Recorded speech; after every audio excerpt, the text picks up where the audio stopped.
Hello and good afternoon, everyone. I'm Katie McManus, your practical business strategist. And I'm here today with Lauren Lefkowitz, executive coach and owner of Fine as a Trap. Hi, Lauren. How are you? Hi, I'm great. How are you?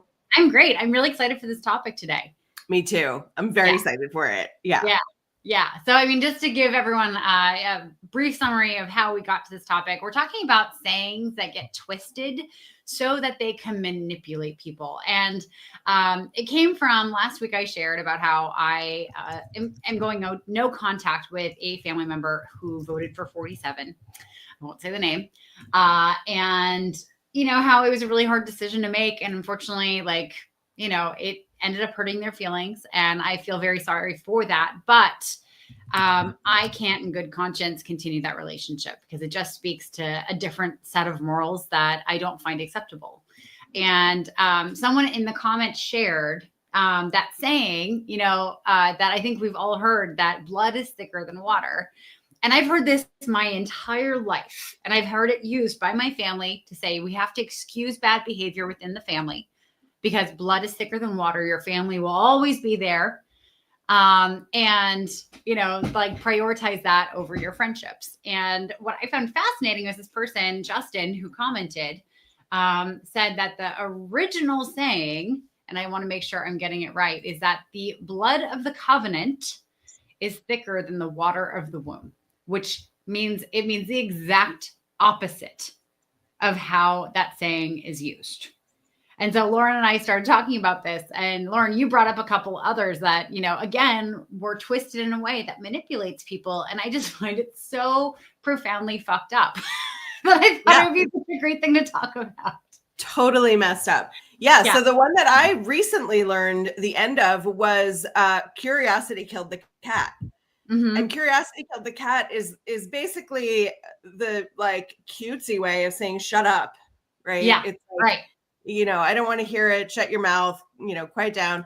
Mm-hmm. But the actual quote finishes with, but satisfaction brought it back, which changes the whole meaning of the quote from the cat got too curious, so it put its nose in places it didn't belong. But sometimes it pays off. Yeah. Mm-hmm. And it's and you know me very well, Katie, and I am fairly risk avoidant. So for a fairly risk avoidant person who has changed her whole life, started her own business, moved to a town without knowing anybody, all of these risk things that I've done were previously tempered by there's safety in just doing what I know and mm-hmm. helping other people and being the way keeping the things the way things are. And learning the end of that quote for me was what a mind fuck. Yeah. That we're told curiosity killed the cat. And so we're do it safe, do what you know. And so that's one. And then the other was jack of all trades, but a master of none. Yeah. Mm-hmm. Which is a little bit of the don't put all your eggs in one basket mentality. But the finish of that quote, now I can't remember it. But it's basically, but it's better than a master of nothing. Right. It's right, better. Right. The whole sentiment of the quote is it's better to be good at a bunch of things than amazing at one thing. Well, so here it is. So a jack of all trades, master of none, though oftentimes better than the master of one. Right. Yes. Right? Thank you. Yeah. Which, I mean, honestly, as someone with ADHD, I have always heard the jack of all trades, master of none. And I think it's very shaming for the fact that I have so many interests and I will go really deep on an interest for a little while and then lose interest and then move on. But I still retain that level of mastery in that one little thing. And that, that's not good enough. Right. That if I'm going to be a master or a jack of all trades, I'm never going to master any of them. Yeah. And it's kind of a diss for people who are multi-interested. Yeah. Or who have maybe changed their career numerous times and do different things. Mm-hmm. Right. Yeah. And that also speaks to there's birds of a feather flock together. Mm-hmm. Which is go find your community and be with people and all of that. The end of that quote is birds of a feather flock together until the cat comes. Yeah. Mhm. Yeah, when it's easy, people who are similar to each other will stay together. But once it gets hard and danger comes, they're going to abandon each other. Yeah. Yeah. So What I find so fascinating about all this is that, I mean, these are all things that a narcissistic system would want you to believe so that you prioritize the comfort of the people in the narcissistic system over your own well-being. Yes. Right? Yes. Mm-hmm. Yeah. And so that you are not just prioritizing it, but like fully in service of it. Right. Right. Right. Mhm. All of all of these quotes, their endings are like they're telling, the endings of the quotes are telling you it's worth it. Right. It's worth it to do the thing you want to do. It's worth it to find find family and friends where you want to find family and friends, where you, you know, it's all well and good to be with like-minded people, but sometimes you have to go out on your own to find your own safety. It's, you know, the freedom and the flight is in the end of each of those quotes. Right.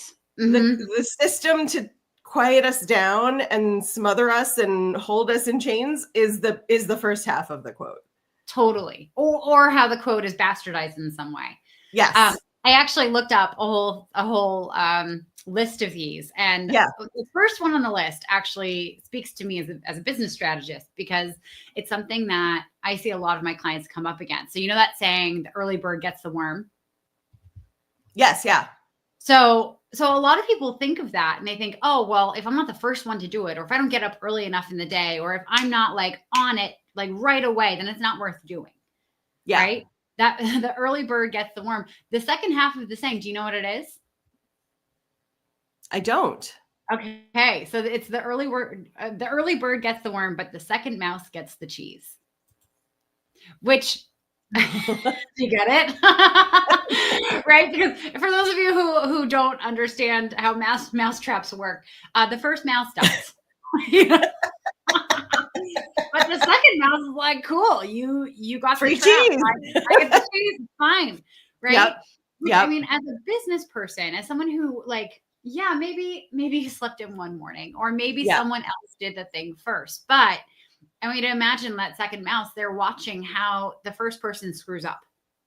They're watching how that plays out, and then they find a better way to do it. Right. Right. Whereas the way that saying is used, like the early bird gets the worm, is like it discounts anything else you might do if you're not the first person to do it. Right. And I think this goes into this mentality that we have around, like, you either do it first and you do it perfectly and you do it on the first try, or you're a complete failure, versus no. Like, you can hang back. You can hang back and you can observe and you can take your time, and actually it may work out better for you in that case. I love this. A bad apple spoils the bunch.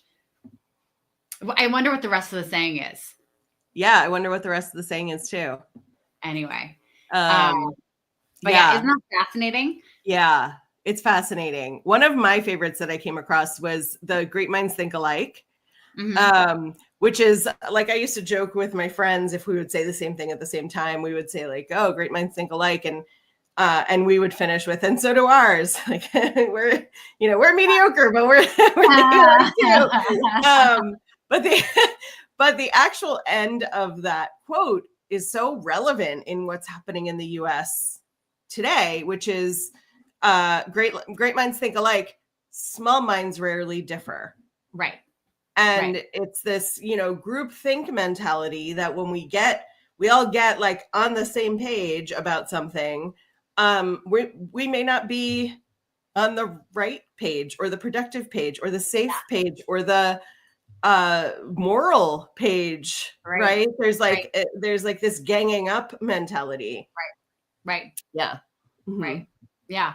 And of course, being the person to speak out is uncomfortable, and it makes everyone else uncomfortable. Yeah. Another one that I pulled up, where is it? Is winning isn't everything. You've heard that. Yeah. Winning isn't everything. It's the only thing. Yeah, exactly. But no one hears that last bit. Right. It's like, oh, honey, winning isn't everything. It's fine. It's meant as something to console someone who didn't win. Right. Or who's like really killing themselves trying to like do the thing. Yes. Yeah. Oh, and then the CNT connoisseur. I'm not sure. Oh God, that's okay. I understand the name now. Oh my God.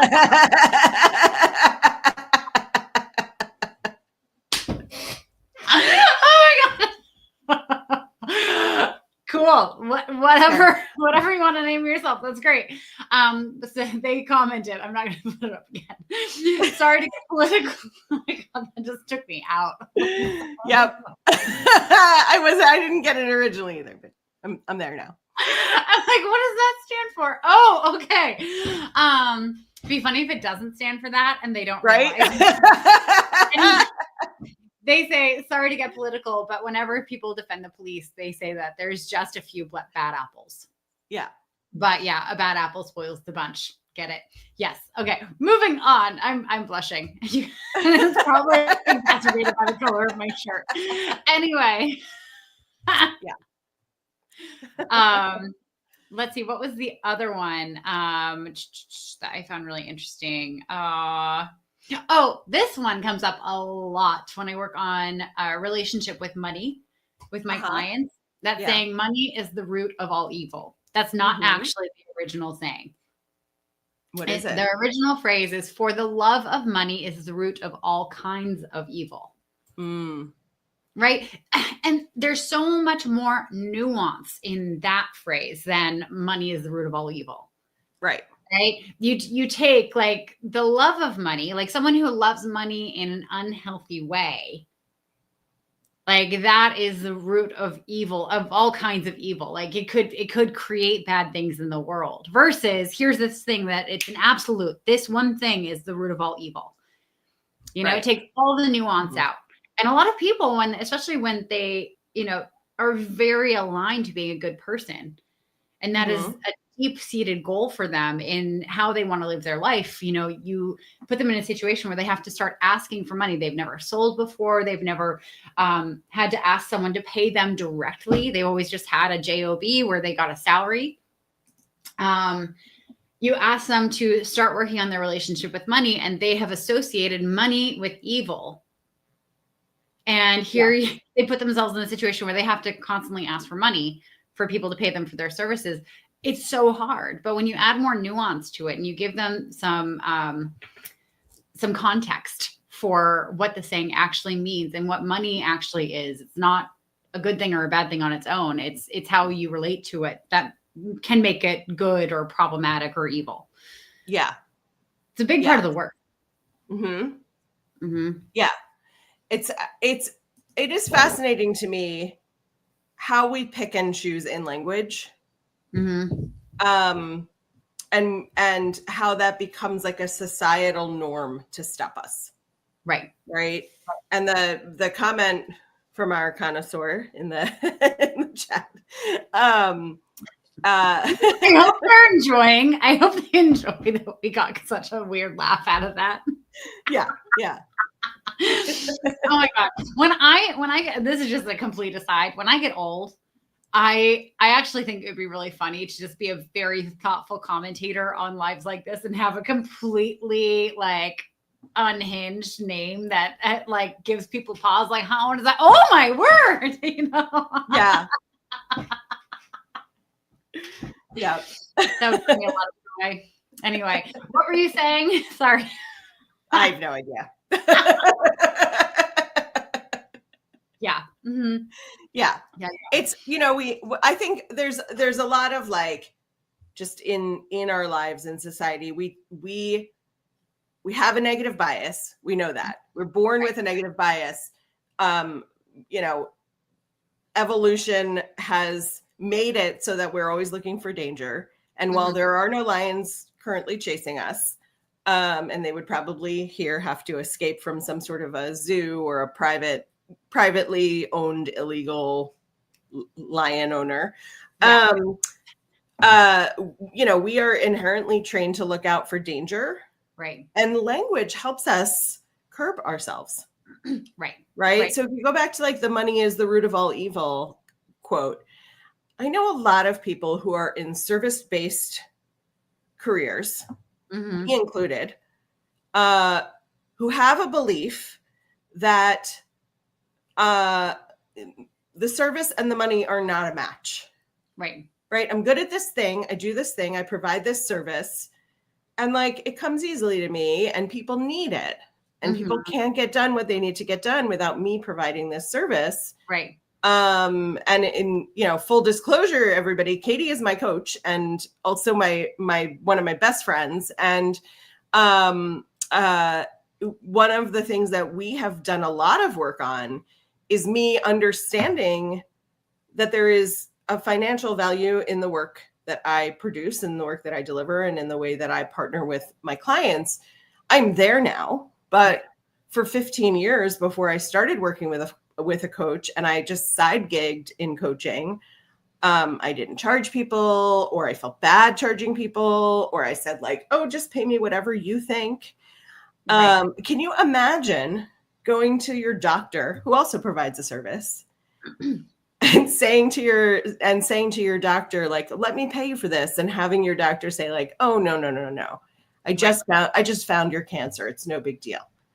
Right. I do it for everybody. It's like, it doesn't work like that. And somehow in society, because we've said money is the root of all evil, and the real meaning of the quote is the love of money. In other words, money at the exclusion of everything else. Is the root of all evil. Because we have taken that as money is an evil. If we do a job that feels like a do-good job, there's like this sense of evil doing by collecting money for it. Right. Well, and it's funny because like even you're instinctively shortening it back to what you are familiar with. Because the saying is the root of all kinds of evils. Right. Say it again. For the love of money is the root of all kinds of evils. Right. It's not necessarily all evils. Right. It's just like there's a lot of evils that come from the act of loving money. Right. Not necessarily everything. Correct. Right. Yeah. However, like that blanket, like I know. We're so well trained in what's said colloquially. Same. Yeah. Totally. Yeah. But I mean, like it really does get like branded in your brain so that you're constantly coming back to that initial saying. 100%. Yeah. Yeah. And on the curiosity one, like I was thinking about this last night when we were, I was thinking about our live today. When we're kids, there are tons of children's books about how things work, why, answering the question of why, bunches of curiosity. And then we're told to like, be quiet, be in school, listen to our elders who know more than we do and sort of fit in. And then we become like very grown adults and we start questioning things again. And that's called philosophy. Yeah. Yep. Right. It's like this ethereal, theoretical, but you can't put it into practice, but let's explore. Like every religion has not just Bibles, but like every religion has books of why and deep exploration and philosophy around things. And it's like a side quest to even read about that or listen to anything about that and get curious again. Like we have to reteach ourselves as adults to question things, which is how countries, societies get into situations like we're in. Where we are quieted and we until we are in pain, we don't typically do anything. And you're seeing it now with all of these people who voted. Yep. And now they're coming on and they're creating these TikToks and these reels and saying like, and I never imagined it would impact me. Because I'm a woman or I'm Black or I have kids or I am gay or whatever it is, because they got such a sense of authority and rightness that they just followed it and trusted it. Yep. And they are shocked that they're not included in some imaginary protected group. Yeah. Right. Well, and I think there's this deep impact of having a soundbite that sounds good. Right. Oh, yeah. I was talking to our mutual friend David, and he was saying how his kids will come home from school and be able to quote off like sound bites from the 47 administration that they hear at school, right? From other 7-year-olds, from other 10-year-olds. Right. They can, it's like, it's so simplistic and it's so join our club that they're able to not only absorb it, memorize it, but parrot it back. Right. And on the left, we don't have that. Right. For one, like the left is far more diverse. Right. So we stand for a gazillion things versus, that side stand for just a few things. Right. And also, I mean, like it with all these sayings, it's such a great example of how we are all so conditioned to just be handed a rule for like the curiosity killed the cat. Great. Don't ask questions. Done. We're already programmed for that. And so then we get sucked into like the rhetoric that we're hearing, and it just makes sense because we're programmed to just not question. We've been told our whole lives that money is evil. We've been told our whole lives that this is bad and that is bad. And we should be this and we should be that. When in actuality, all of those sayings were bastardized to try to be manipulative. Instead of to empower autonomy. You know this, but some people who are watching may not. I'm running for office right now, and I did a campaign event on Saturday. And side note, I was shocked how much more nervous I was speaking to a group of people that had people I went to high school in it, like there in the room with me, than I am ever speaking publicly here on stages in front of people I don't know. Wild. I was very, very nervous. But anyway, I was talking to a bunch of my former classmates after the fact, and we were all saying how sick and tired we are for people just telling us not to buy avocado toast. Right? Like that is not the problem. That is not the root of why we can't afford to buy houses. That is not this. That is not why we're having a hard time saving money or, preparing for a potential retirement that honestly may not ever happen for a lot of people in my generation. Right. But like as a society, it's so much easier for the status quo to just gaslight people that they are the problem.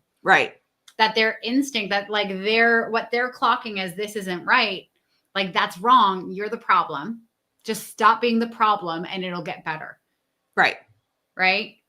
Even though people know that like you can just not order avocado toast all day and still not be able to afford to buy a house. You can even be fully allergic to avocados.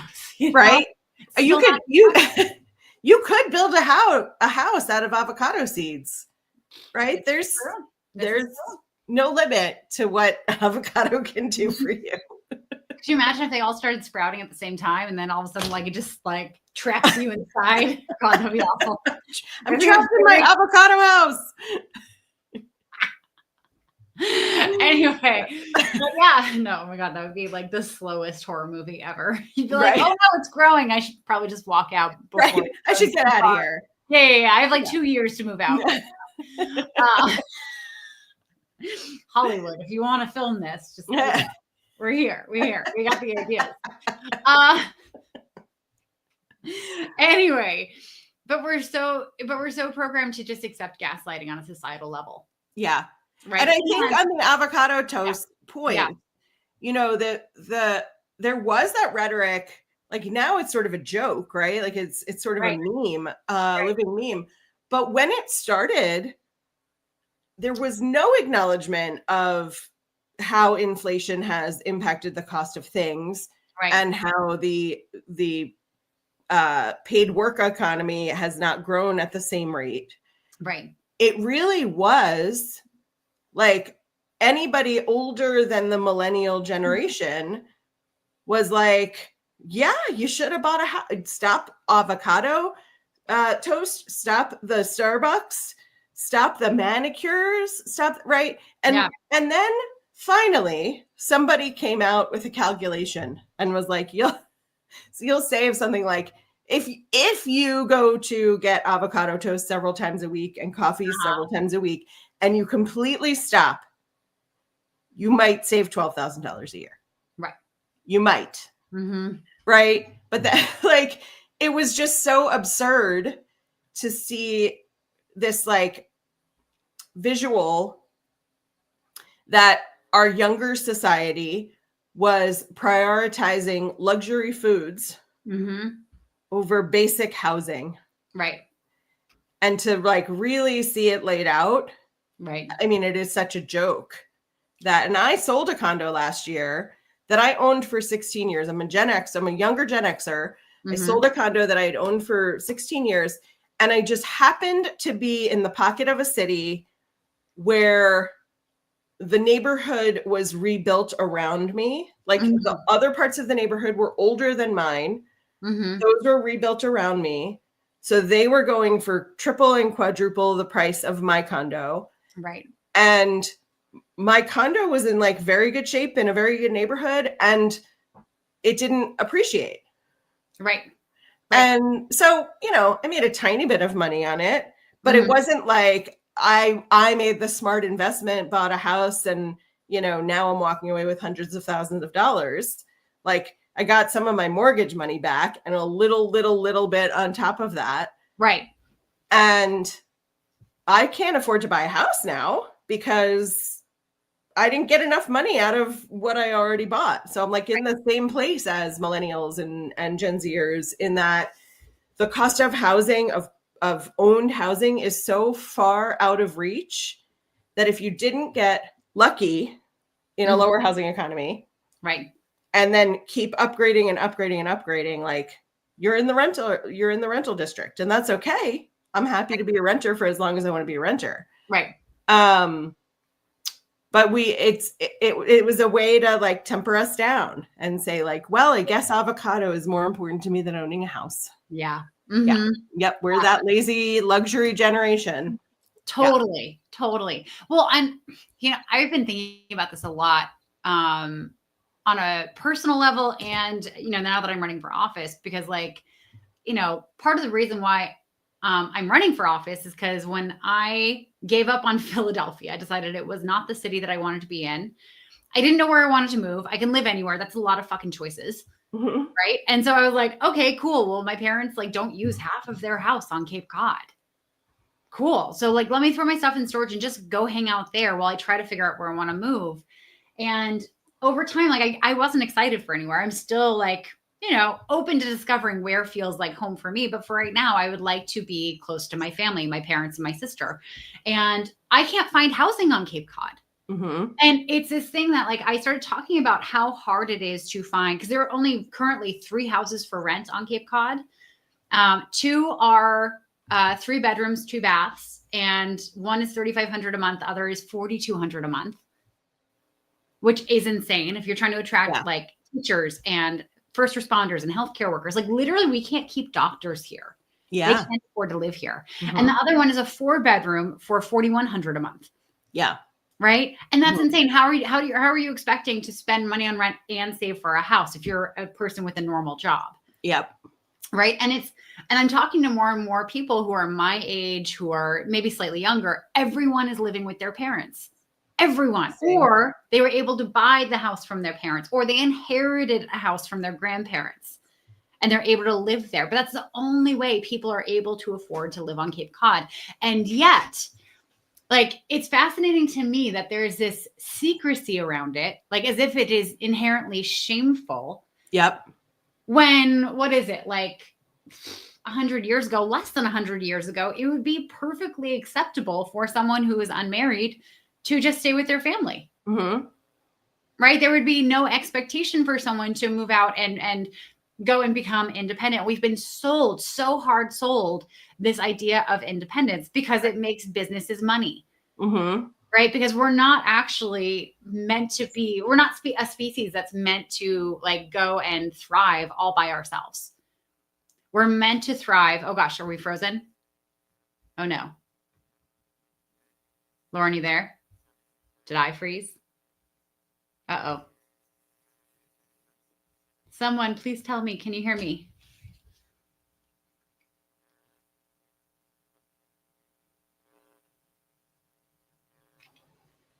there? Okay, I was just calling Okay. you. Okay. Okay. I was just calling you. That's so funny. Okay, great. No, but I was saying, like, as a species, we have evolved to be community like animals. Like, we are meant to thrive in community with other people. And yet we've been sold this bill of goods that we should be like in an apartment by ourselves, and we should be doing this. We should be doing that. We should be able to do it all.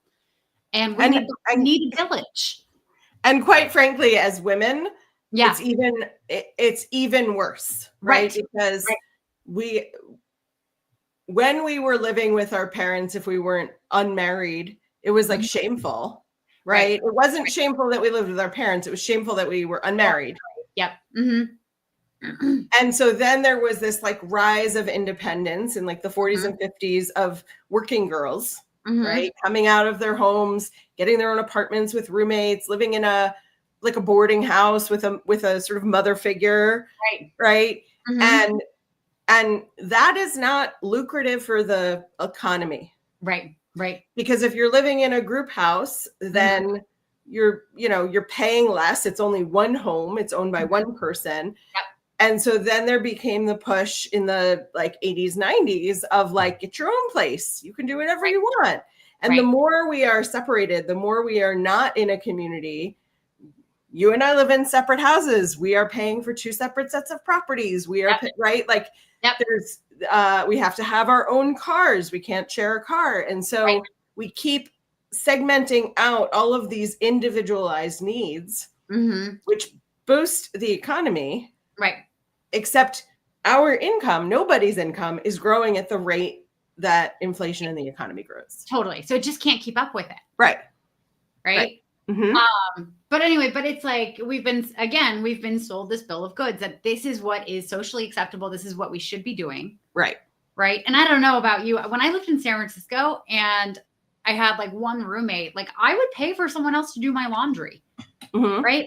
I would do like meal prep kits, because like I was working full time. I was trying to have a social life. I was trying to like do all the healthy things, but it's too much to do on your own. Right.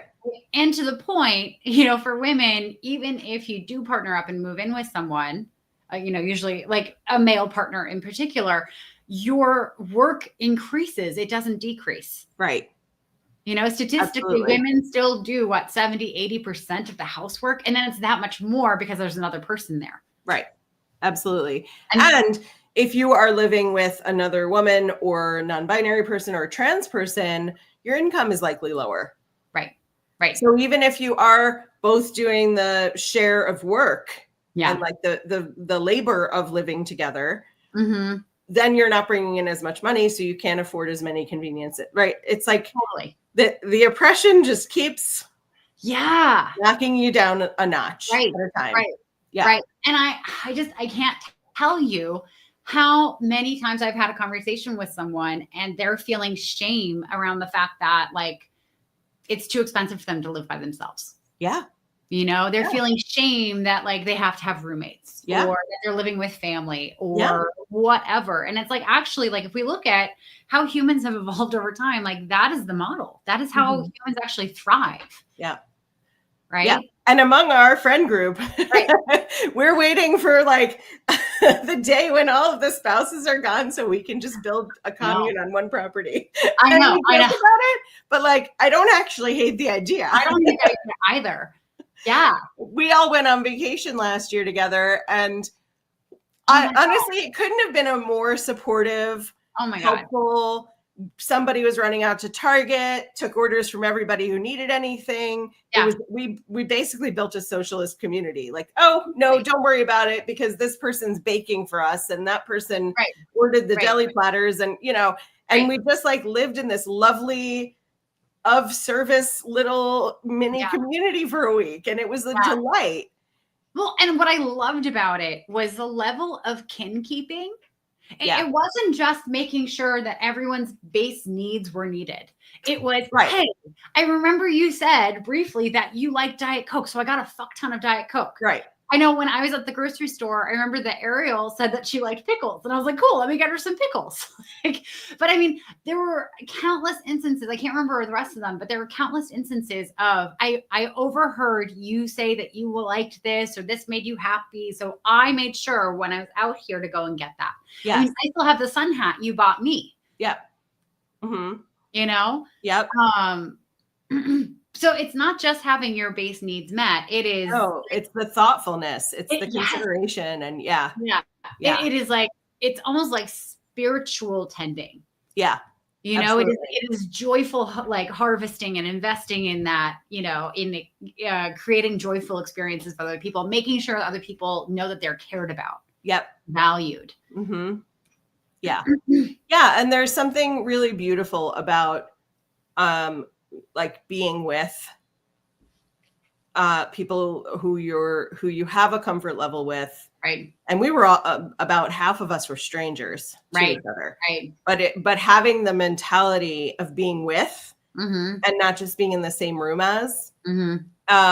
My friend Mary Jo was here for a long weekend. And she was my roommate for a short time in between when I sold my condo very quickly. And then when I moved to my new house, and there's a comfort level we have and a consideration that we have that it's almost a dance. Yeah. Right. That being together is very easy. We can say, I'm going to go do this and take our space. We can go do things together. We can split the cost of certain things. And it all comes very naturally when you're in that mode or you're with that type of person.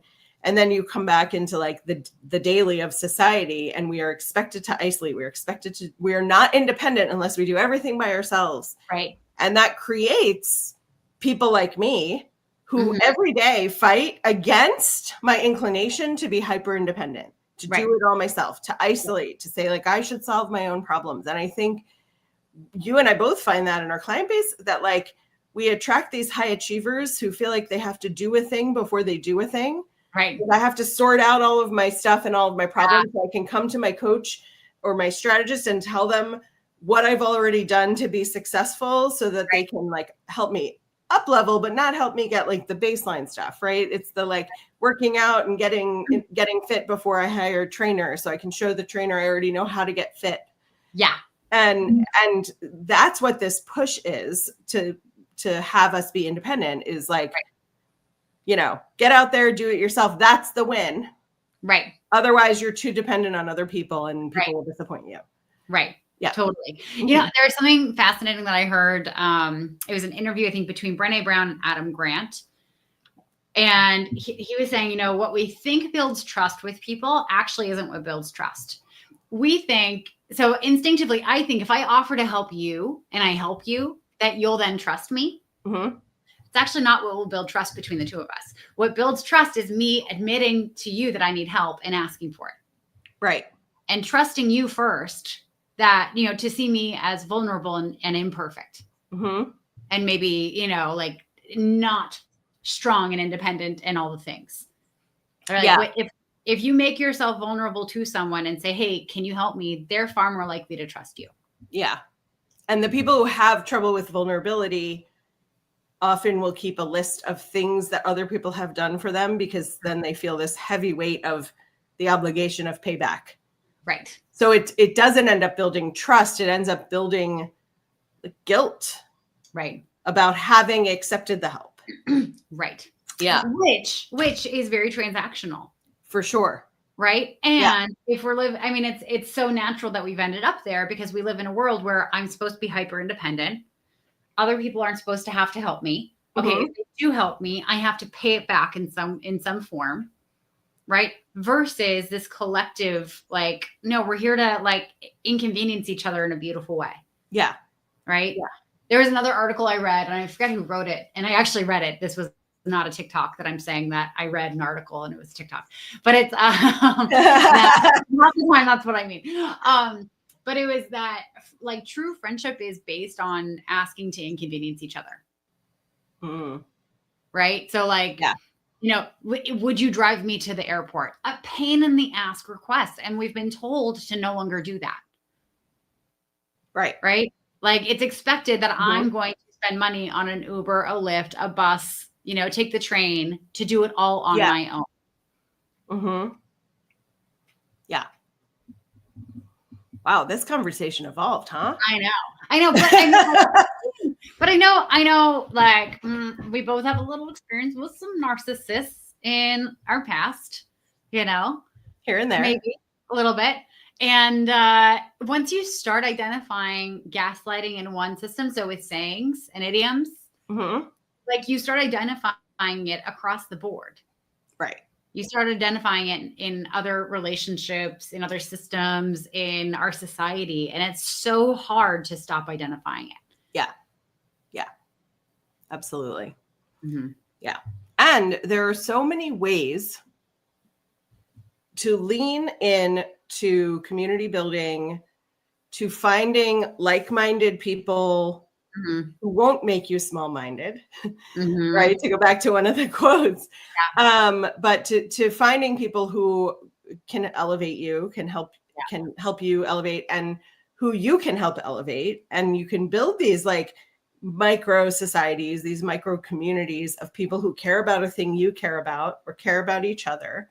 And you can really thrive. And it helps you recognize when things that are in your life aren't healthy. Yeah. And you have then an opportunity to decide, like, what do I do with that? Right. Where if you isolate yourself the way that we're trained to, fix your own problems, solve your own problems, focus on your own stuff. Yeah. You keep going through the same cycles without having the recognition that you're allowed to boundary set. You're allowed to make choices that aren't popular with other people in your life. You're allowed to support somebody in whatever way you see fit, whether you charge them for that support, whether you serve in a friend manner, whether you charge large groups of people for things. And there is no evil in recognizing that the work that you do really well has a monetary value. 100%. I feel like that's been my life lesson. Yeah. Yeah. Yeah, 100%. I mean, the person who built your house and like, well, you needed a place to live, so don't worry about it. It's fine. Absolutely. Yeah. Because they're not then going to the grocery store and be like, well, I need food. And the grocer's not be like, well, of course you need food. Don't worry about it. Right. Yeah. Yeah. Mm-hmm. Absolutely. Yeah. I think one of the things that, like, we all get to be the change that we want to see in the world. And I think a big part of that is being willing to be wrong. Yeah. Being willing to like get it wrong, like accidentally be that first mouse a couple times. Right. And then turn around and show other people, oh, I did it wrong. Here's how you can wait and get the cheese. Yeah. Yeah.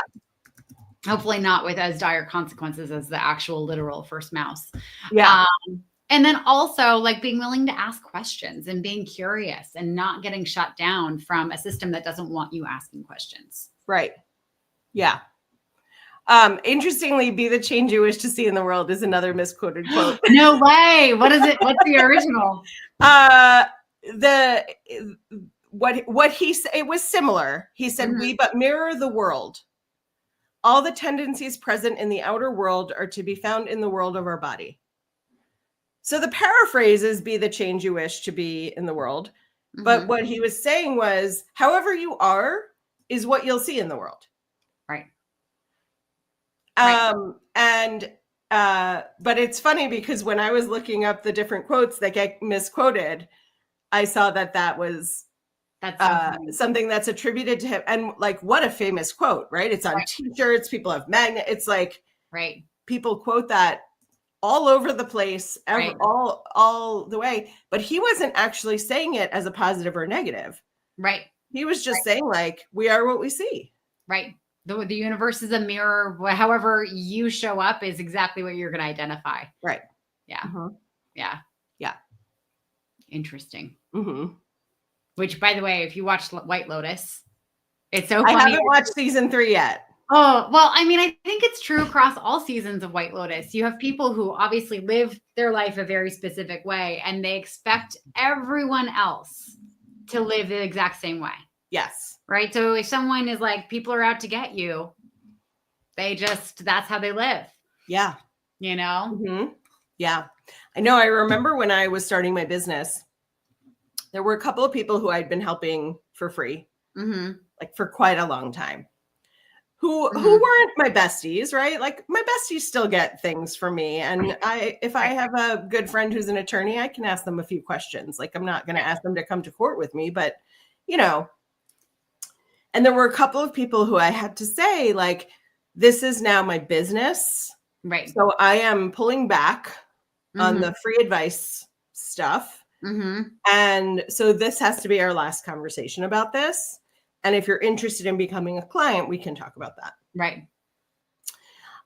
There were a couple of people who disappeared from my life, Mhm. which means that my value to them was the free service I was providing. Right. There were a couple of people who talked to me about working with me.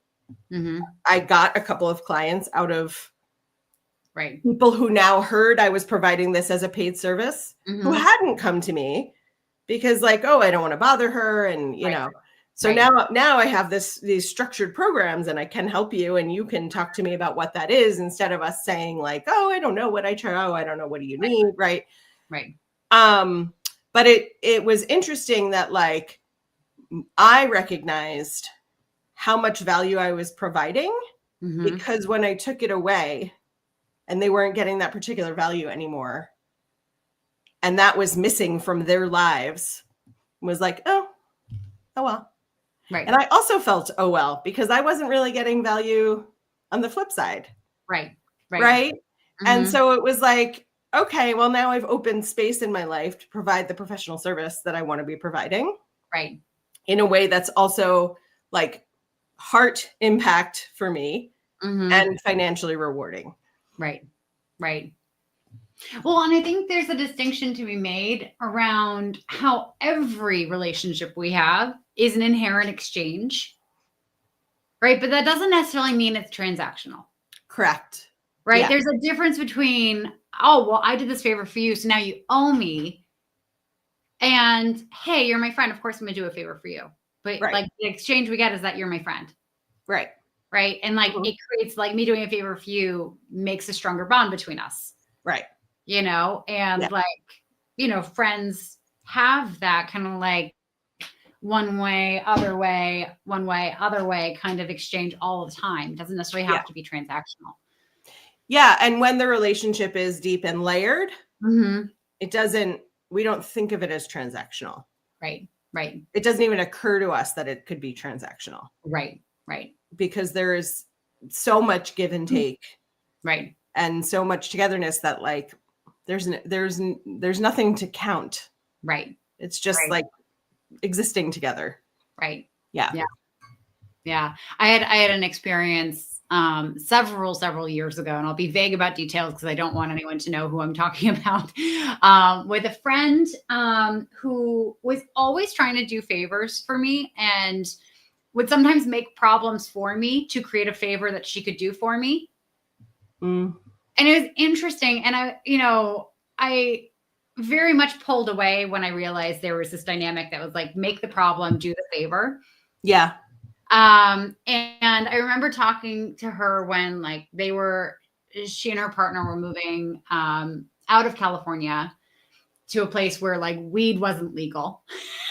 And it was in the middle of the pandemic, and she called me really upset because she had a lot of friends who lived in San Francisco. And if you live in San Francisco, the chances are you do not own a car, right? Public transportation and Uber are the name of the game because there's nowhere to park. Fair.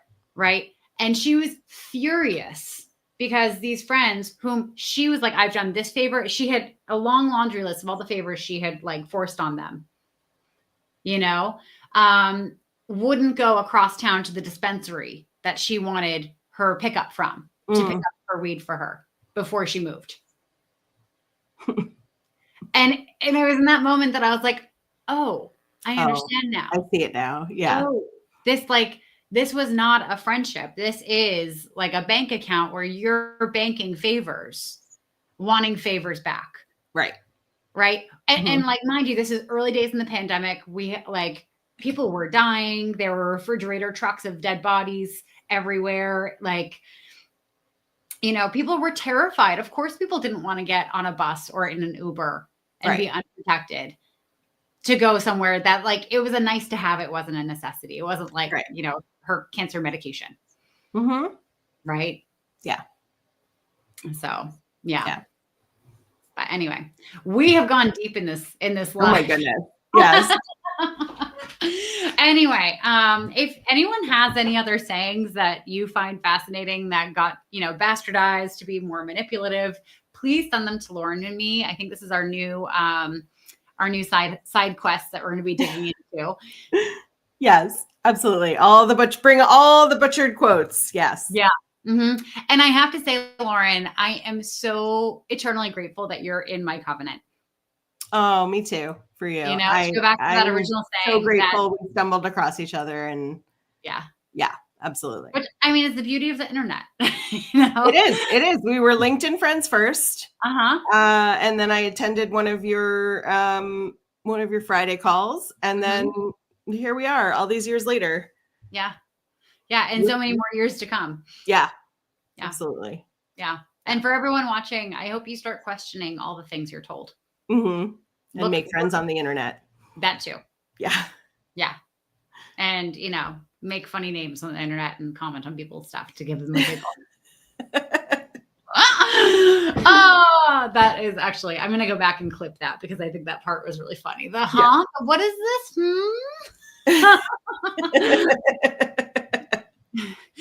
And have you seen that clip of the Drew Barrymore show where she's like, I don't have my glasses. Oh, the Manatee Social Club. And it's like this matinee. And she's like, oh. I have not seen that. That's funny. Anyway, anything else to add, Lauren? That's it for me. This has been awesome. Yeah, so much fun. We've almost been going for an hour, so we'll let everyone go at this point. Anyway, thank you for joining us, everyone. I'm Katie McManus. And I'm Lauren Lefkowitz. Yes, and thank you for being with us. And we will be going live with you again very, very, very, very soon. Have a great day, everyone. Bye.